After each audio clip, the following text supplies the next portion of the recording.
ओम नमो शिवाय। श्री रुद्र संहिता प्रथम खंड अध्याय 9। देवी उमा एवं भगवान शिव का प्राकट्य एवं उपदेश देना। अगर आप चैनल पर नए हैं तो वीडियो को लाइक और सब्सक्राइब करना ना भूले और कमेंट में ओम नमः शिवाय जरूर लिखे। धन्यवाद। ब्रह्मा जी बोले, नारद, भगवान विष्णु द्वारा की गई अपनी स्तुति सुनकर कल्याणमयी शिव बहुत प्रसन्न हुए और देवी उमा सहित वहां प्रकट हो गए। भगवान शिव के 5 मुख थे और हर मुख में 3-3 नेत्र थे। मस्तक में चंद्रमा, सिर पर जटा तथा संपूर्ण अंगों में विभूति लगा रखी थी।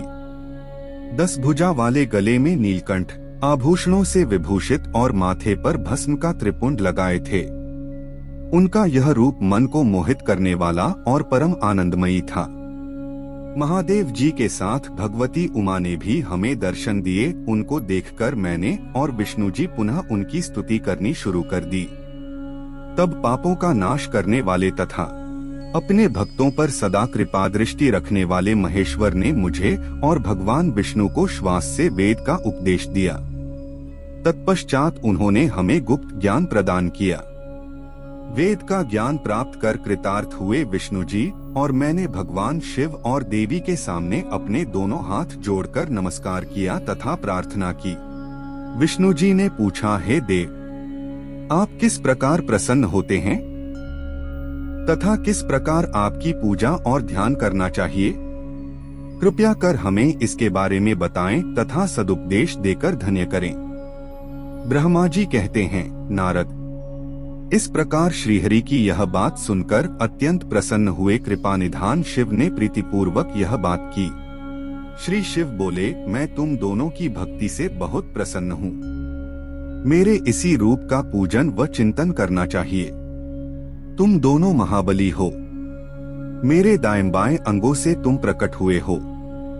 लोकपिता ब्रह्मा मेरे दाहिने पार्श्व से और पालनहार विष्णु मेरे बाएं पार्श्व से प्रकट हुए हो।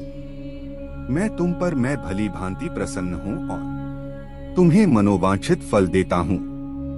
तुम दोनों की भक्ति सुदृढ़ हो। मेरी आज्ञा का पालन करते हुए ब्रह्मा जी आप जगत की रचना करें तथा भक्त विष्णु जी आप इस जगत का पालन करें। भगवान विष्णु बोले, प्रभो, यदि आपके हृदय में हमारी भक्ति से प्रीति उत्पन्न हुई है और आप हम पर प्रसन्न होकर हमें वर देना चाहते हैं तो हम यही वर मांगते हैं कि हमारे हृदय में सदैव आपकी अनन्य एवं अविचल भक्ति बनी रहे। ब्रह्मा जी बोले, नारद, विष्णु जी की यह बात सुनकर भगवान शंकर प्रसन्न हुए। तब हमने दोनों हाथ जोड़कर उन्हें प्रणाम किया।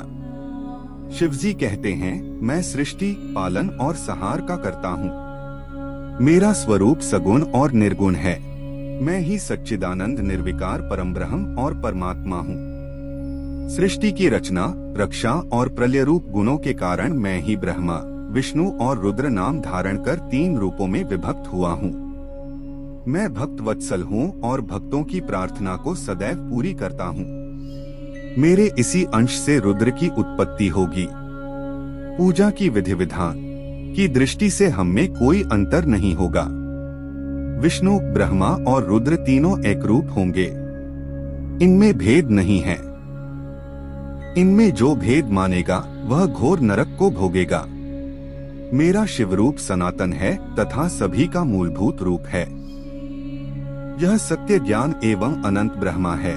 ऐसा जानकर मेरे यथार्थ स्वरूप का दर्शन करना चाहिए। मैं स्वयं ब्रह्मा जी की भ्रिकुटी से प्रकट होऊंगा।